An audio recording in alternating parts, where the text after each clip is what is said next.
he didn't commit. You don't understand. I could have had class.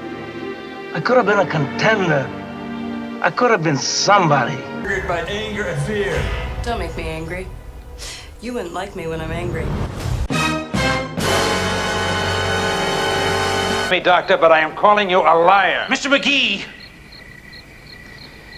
Mr. McGee, don't make me angry. You wouldn't like me when I'm angry. Is Disney Plus's She-Hulk in trouble? New rumor points to show's problems.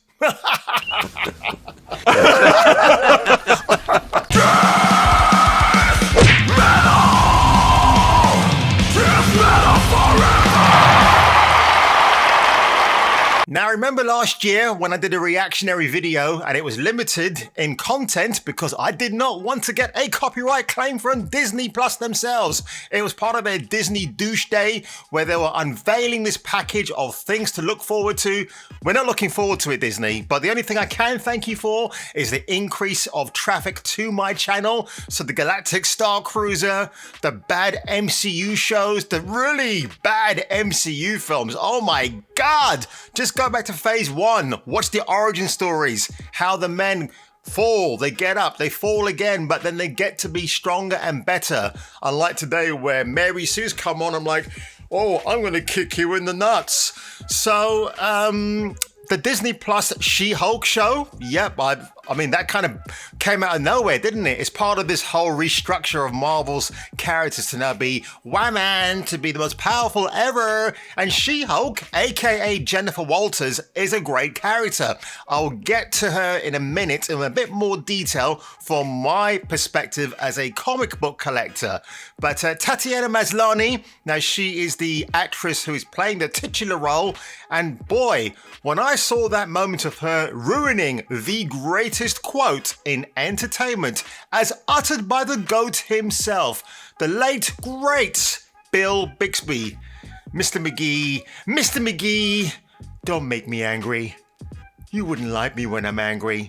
And the way she says it, it's just like, oh, you know what? I'm going to take this line of dialogue and just throw it in the corner. Literally, that it is sleepwalking acting. Now, I haven't seen a lot of Black Orphan or Orphan Black, the Netflix show, but what I've seen of it, her acting chops are great. But my favorite Maslany role is in a TV series called Flashpoint. It's the Canadian version of SWAT. And in one particular episode, it is in the first season, I believe, or the second season actually, where she plays an abuse victim. She was a lot younger then, but I've always stood by the fact that's her best performance ever. And she's never really equaled it since. So how is she going to treat the character of Jennifer Walters, aka the She-Hulk? So just getting to this article really, really quickly. So this year we will see the debut of a second Hulk. Sure, all eyes may be currently on Marvel's next project, Moon Knight, and that's going to be the subject of my next video, by the way. But Maslany's debut may be one of the biggest and most unique additions to the MCU's Disney slate in 2022. And of course, yeah, the whole thing about her is that she's the cousin of Bruce Banner, but she's able to control her rage a lot more. She's a pretty horny lady as well, actually. Always on the lookout for a hot date. Now, what makes the character truly unique is how she doesn't lose control of herself, just like Mark Ruffalo's former Avenger. Mark Ruffalo as the Bruce Banner, it's all right. You know, when we saw him in the Avengers, he kept nervously touching his hands a lot. But, you know, with the Bill Bixby version, he was kind of like, you knew he had that inner rage. He was trying to control that. It's that conflict between, you know, it's almost like, I think with Bill Bixby's version, it was like the Dr. Jekyll and Mr. Hyde in that version, which I like. And they've never been able to capture that ever again. And that just goes to prove, you might say what you want about a 70s TV show like The Hulk, but man, a lot of people do say, like, out of all the Marvel stuff that we've seen, that still stands the test of time. It does. It's an awesome series. Now, this is going to be 10 episodes. Oh God, yeah. Let's not talk about Agatha Harkness because she wasn't there all along. WandaVision. Sadly, however, why sadly? I mean, come on, what were you expecting? New rumors abound that there may be some problems brewing behind the scenes. During an installment of the Hot Mic with Jeff and John, not Jeff Johns, industry insider Jeff Snyder, who has written for outlets like Collider, commiserations Jeff, and Variety, shared that Marvel Studios may have run into some creative issues with She-Hulk's Disney Plus series during the post-production process. Snyder has gone on to say that She-Hulk series is not shaping up to be very good, and he's heard it more than once. When speaking with him, his sources specifically mention how they always hear that She-Hulk, is that the one with that could be a problem out of all the upcoming Disney Plus shows. Well, I would say Ms. Marvel or Captain. It's Ms. Marvel, right? Yes, the brown girl in Jersey, because New Jersey apparently doesn't have brown girls living there, aren't superheroes. And I think that show is going to be as problematic as Disney Plus's She-Hulk, because you've got the cultural use of magic, and in the Muslim religion, magic is actually frowned upon. So that might offend a few people. Some people were not, or some members of the cast that they found were not ethnically appropriate enough, if that's a better way to phrase it, which I find ludicrous. And when I talk about the Moon Knight stuff in my next video, you're going to find that even more hilarious. But look, and they go on to say that, well, when they're making the first Guardians of the Galaxy, people were feeling that way as well. But the difference is Guardians of the Galaxy was made for the big screen by James Gunn.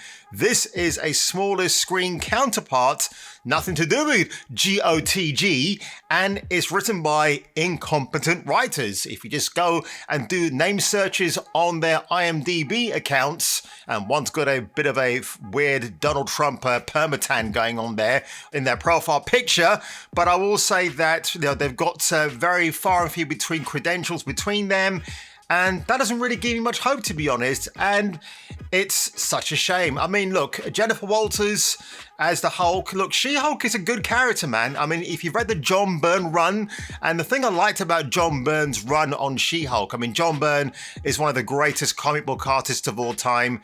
But, when he did insert himself into the character, well, how did he do that? He drew himself in a couple of panels. Back then, when an artist inserted themselves into the character or to be part of the character's story, that's what it usually was. By today's standards, it's like as if the writer was, well, I'm bisexual, I'm gay, so you know what? My straight character is going to be one of those dispositions as well, because, that's how we do it today. And that's why comic books are shit today. That's why nobody picks them up. And the very few that do pick them up are probably completionists, and they've got to build and build until they can't get out of the house one day and a house fire breaks out and they die because their shit collection of comics stopped them from getting through that fire escape. What more can I say about that, folks? And do I have any sympathy for Disney Plus right now? No, I don't. They've had one of the worst weeks I could ever remember. Again, thanks to Disney, I've got a lot of traffic going to my channel now. Thanks to those Galactic Star Cruiser videos, their bad TV shows, their even worse films. I mean, Shang-Chi, Eternals, Black Widow, and did I say Eternals? I don't care. It's just I could not be bothered with a lot of them. They just got on my nerves. It's like Marvel are just eradicating the good heroes that we knew and liked. That's why I like Phase 1 of Marvel the most.